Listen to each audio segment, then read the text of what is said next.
I can do 6 weeks standing on my head like a sexual camel. Because we watched Season 8, Episode 9, The Abstinence.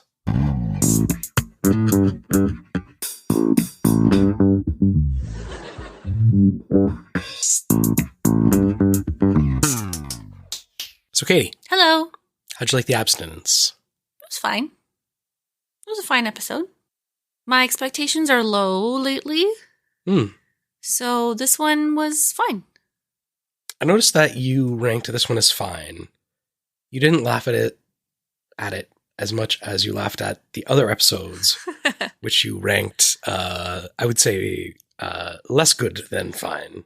Well, this plays into my reading of this season, where if there's like 2 or 3 laugh out loud jokes, the rest of the episode is crap because they're just filling the space around them. And this one is an actually like decently written episode, I think. What do you think? Except for Kramer's storyline, obviously. You didn't like Kramer's storyline? It's going to take a lot for me to start out liking a Kramer storyline. But as far as Kramer storylines go, I guess this one was also fine. The Abstinence was written by Steve Coren. Who? Steve Coren? I think it's his first episode. I meant to check that, and I forgot. And now my computer's off. Andy Ackerman directed it. Okay. November 21st, 1996 was the date that it aired on. Vulture.com ranked it as the 44th best episode. Okay. Yeah, I guess so. I don't know. And Screen Crush ranked it as the 54th best episode. Sure. And IMDb ranked it as the 10th best episode. What? Yeah. So it was 44 and 50 something? 44 and 54. I agree. Yeah. Like solidly upper middle chunk. Mm-hmm. Not 10th. I think it's a good episode. 10 seems high. 10 seems pretty high. There's not even really any memorable moments except for maybe Kramer's billboard. The Kramer like coming in and don't look at me, I'm hideous. Yeah. That I think it's a good concept. Like no sex for men makes them smarter. No sex for women that makes them concept. dumber. I thought we were talking about Kramer. No, yeah. So you asked me at the beginning of the episode what I thought would happen once I'd read that. Okay, so the synopsis is abstaining from sex has opposite effects on Elaine and George. Jerry gets bumped from career day. Kramer opens a smoking lounge. So you asked me what I thought the effects would be. Yeah.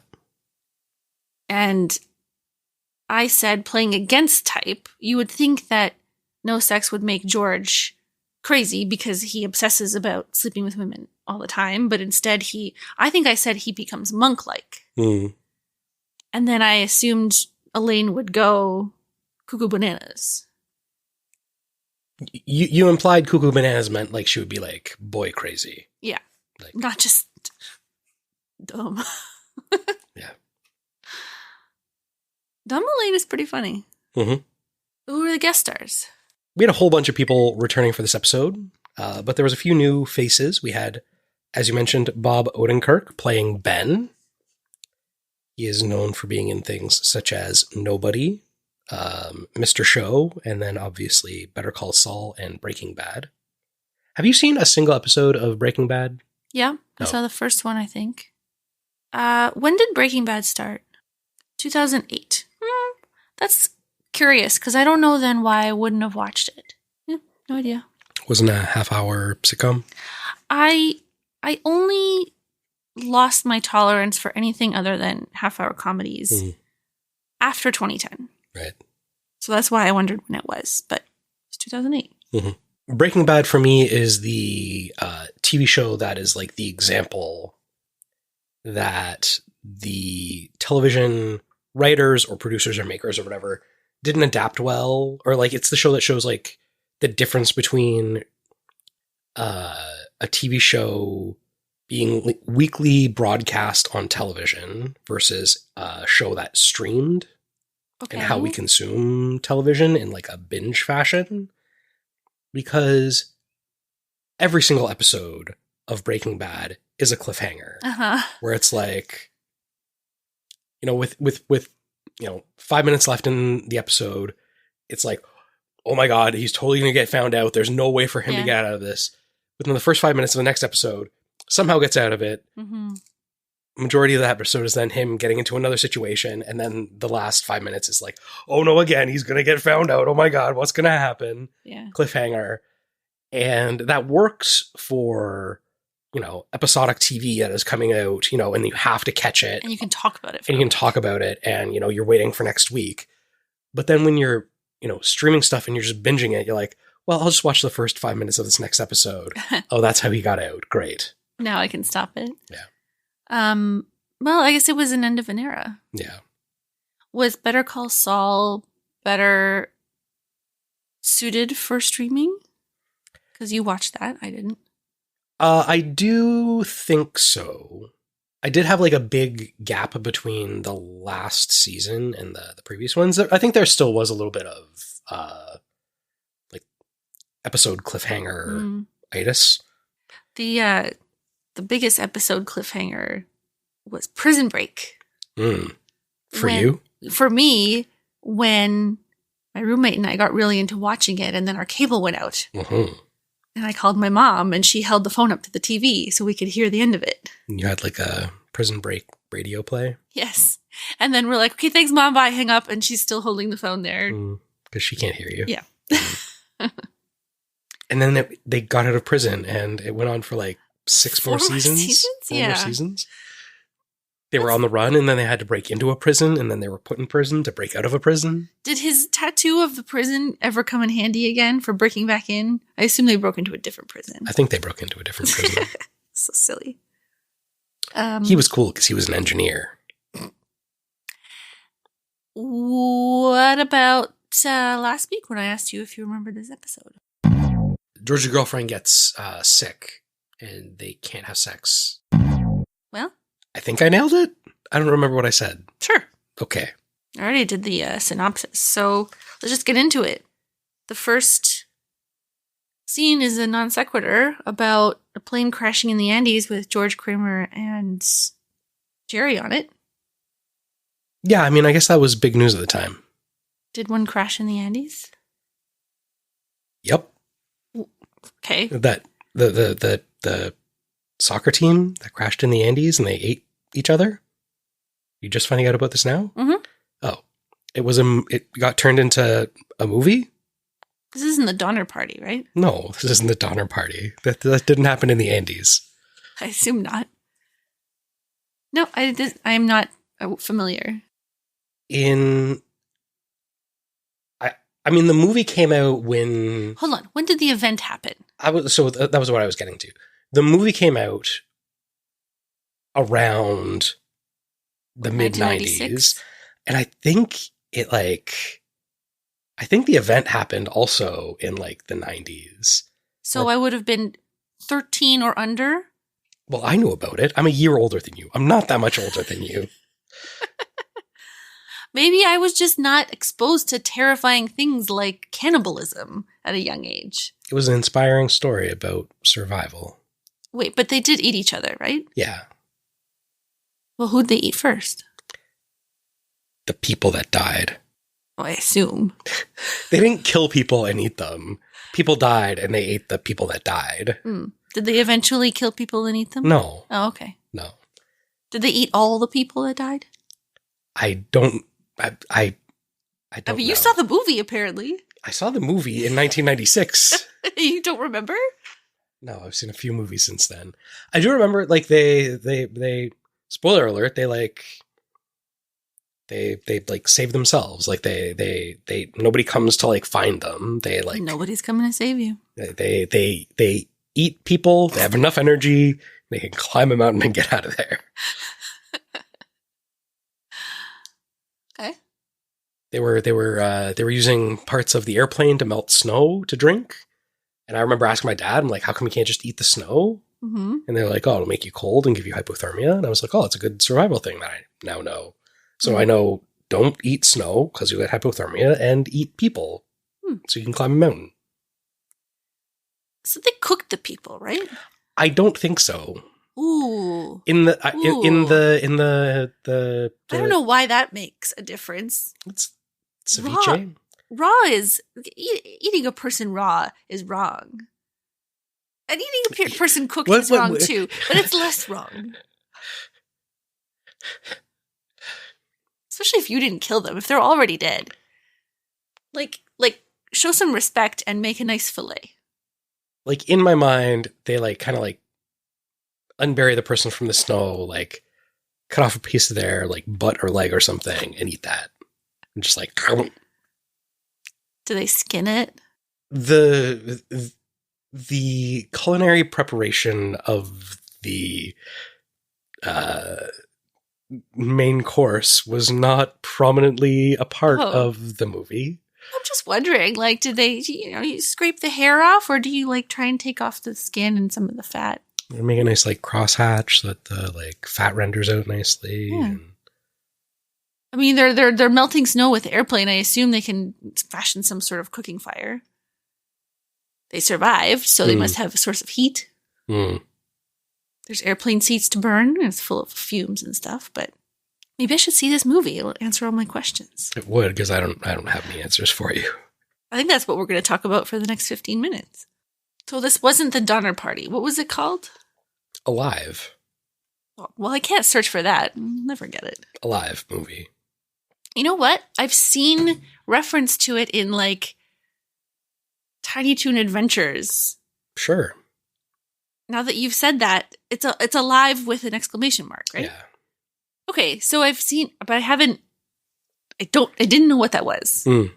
Chilean soccer team eating people movie. Was it only the soccer team on the plane? There was adults and other people. It was Children? like, I mean, I think the soccer team was like children. It was like teenagers. Oh, I meant like children. I don't care about teenagers. I don't have the demographics of who was on the plane.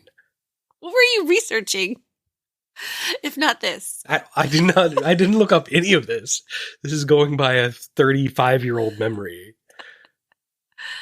It was important enough to be at the beginning of this episode. It was in the zeitgeist. I'm surprised you didn't know about it. No, I'm more surprised you keep confusing it with the Donner Party, because that was like a different place on Earth. Cannibals can be everywhere, Katy. Now that I think of it, I think I've seen reference to Alive on The Simpsons. I really thought you were going to say, now that I think of it, I have seen Alive.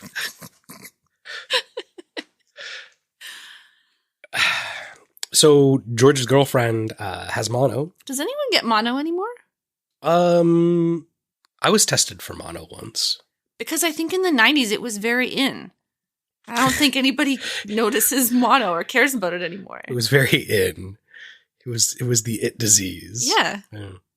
Why, were you just lazy? And they're like, what if he has mono? No, I was like sick, and I remember I went, like, my parents took me to the doctor because I was like, I don't know, very like lethargic. And then the doctor was like, oh, we're going to test you. And I remember one of the things that he was going to test me for was mono. So what did it end up being? Something else. I was just bored.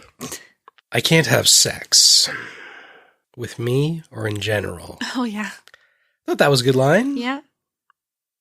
George, this is like an A+ George episode. George carries this episode, and I think I think rightly so. Like, it's the best storyline. He even looks better. Funniest concept. Something with his hair that's going on. Like, he almost looks like he's not bald. I wouldn't say that, but maybe the stimulation to his brain is regrowing his hair. All of the energy that he's using for sex, he can use it for hair growth now. That's how it works. Is that what happens? Bald dudes are just They're full of testosterone. Yep. Too much. Okay, before we watch this episode, you said, you know what we need is a good documentary.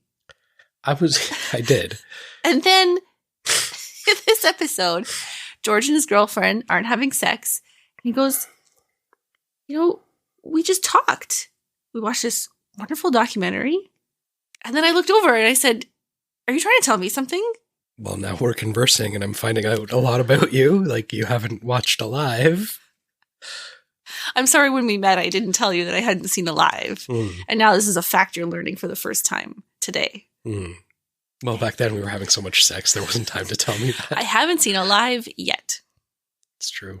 Which is a line from High Fidelity. However, in the book... It's not Evil Dead 2? It's not Evil Dead 2.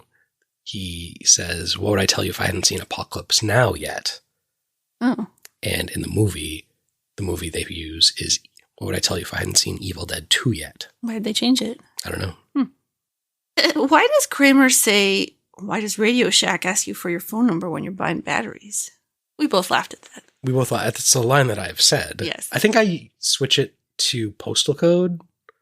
Because we're always, yeah. Because I think more often stores are asking for your postal code. I mean, the reason is that they're doing like research and they're correlating like what you're buying and where you live and all those things. The data for Ottawa retail locations that ask for postal codes is wildly skewed because of me. Giving it Burnaby, BC. It's Delta, BC. Delta, BC. Look it up. There is actually a really interesting book written by Dr. Hannah Fry.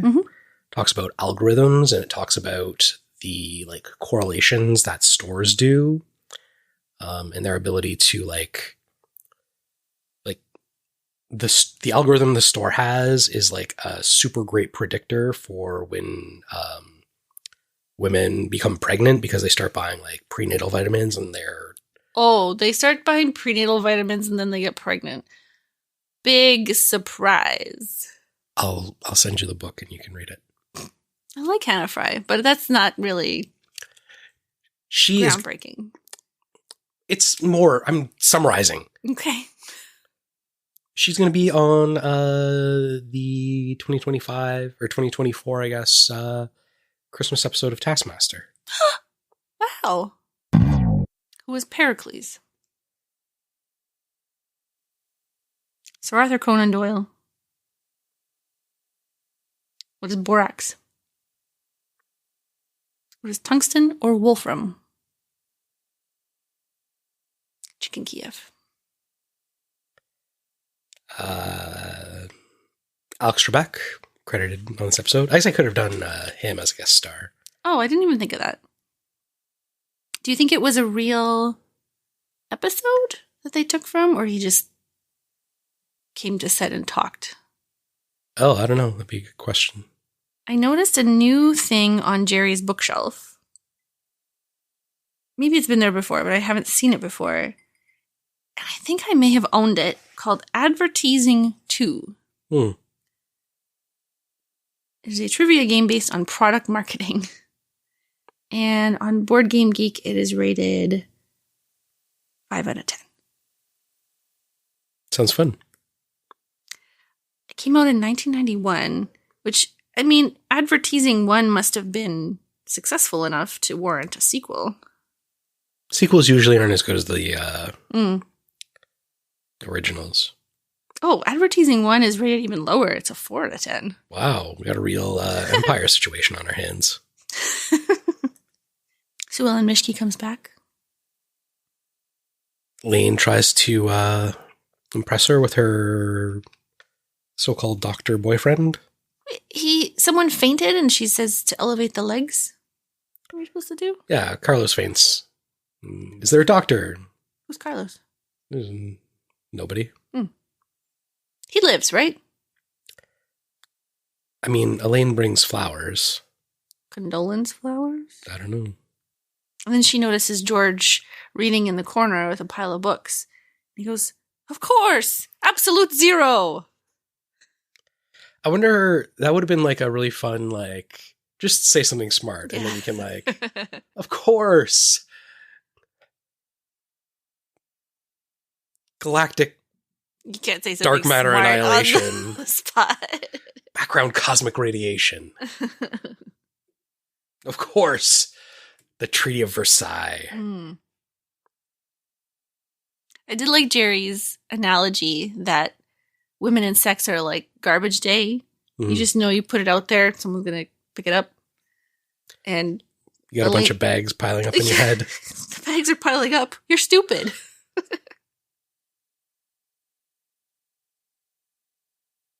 What was going on with the tires that Elaine was looking at? The tires rolling on each other? It was like a tire, I don't know, mechanic, like tire replacement shop. And she was like amazed because it looks like, when you have like circles that are like attached at the edge and it rotates, it looks like they're like rolling. So it wasn't rolling? No. Wait a minute. Do I need to pull up a graphic of a... I've never seen this. It's an optical illusion. Okay. Yeah. Oh, I didn't finish doing the guest stars. Oh. I just did Bob Odenkirk, right? Okay, go back. Well, because I was going to start talking about the Portuguese waitress, which is an interesting thing. Mm-hmm. Megan Faye played Mrs. Burns, who's been in just like a bunch of different sitcoms. Who's Mrs. Burns? The teacher. Oh, okay. She was in Grace and Frankie. Oh, I'm watching. She was in AP Bio, and she was in a bunch of episodes of Malcolm in the Middle. It's coming back. Jinx, double jinx, triple jinx. And then Noelle Balfour played the Portuguese waitress. Now, they're not speaking Portuguese, are they? Yeah, they are, kind of. Sorry, I interrupted you. So she was in a movie called Amazons. She was on a TV show called Princessa. And she was in a movie called Chained Heat 3 Hell Mountain. And she was in a few other things. And is Hell Mountain the sequel to Alive?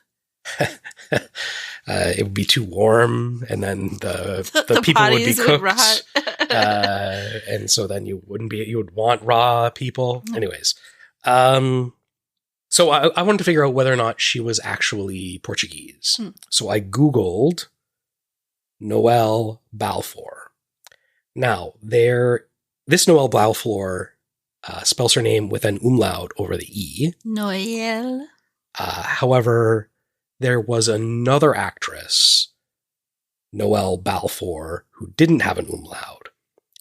And all of their information is mixed up in the Wikipedia summarized, whatever. Is that her real name?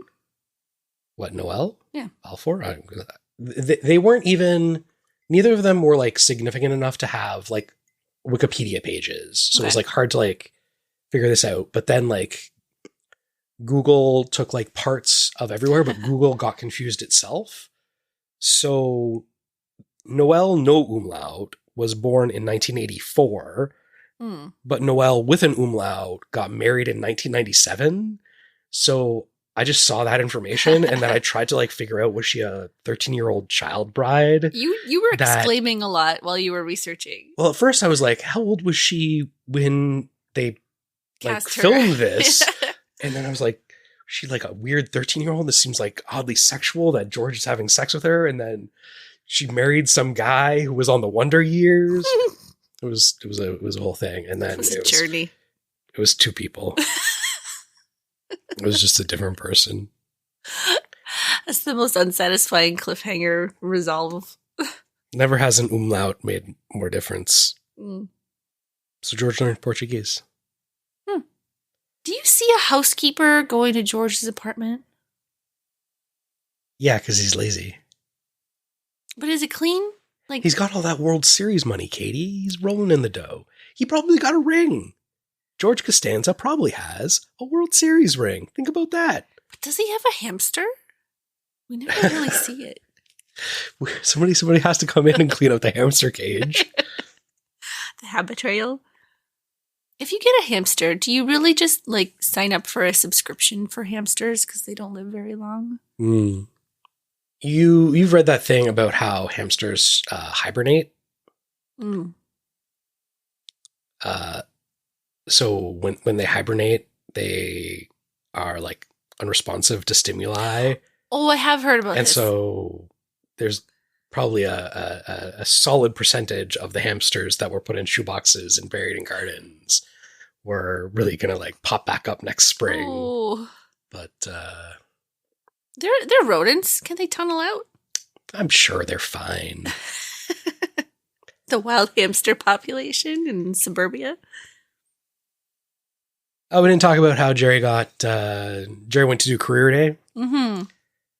How many days is career day? Well, I mean, I think a teacher can just like invite people in to talk about whatever they want. I don't feel like teaching. It's career day. I participated in career day a couple of years ago. So did I. Yeah. Did you forget that I also did that? Yeah. Okay. We did it over Zoom and we didn't do it together. We weren't like in the same room. I didn't even do it over Zoom. I pre-recorded my presentation because I didn't want the children to ask me questions in French. None of them asked me questions in French and I could have responded. Well, I can't. But you didn't. They're going to. I'm intimidated by the level of French immersion that kids in grade They were 5 years old at the time. They weren't 5 years old. They were 7 years old. And they already know more French than me. Why were there so many rolled up tubes of paper in David Letterman's office? Did you notice? I didn't notice that. It was like flip chart paper rolled up. Or maps, maybe? Were they coffee cups? No, it was huge tubes of paper.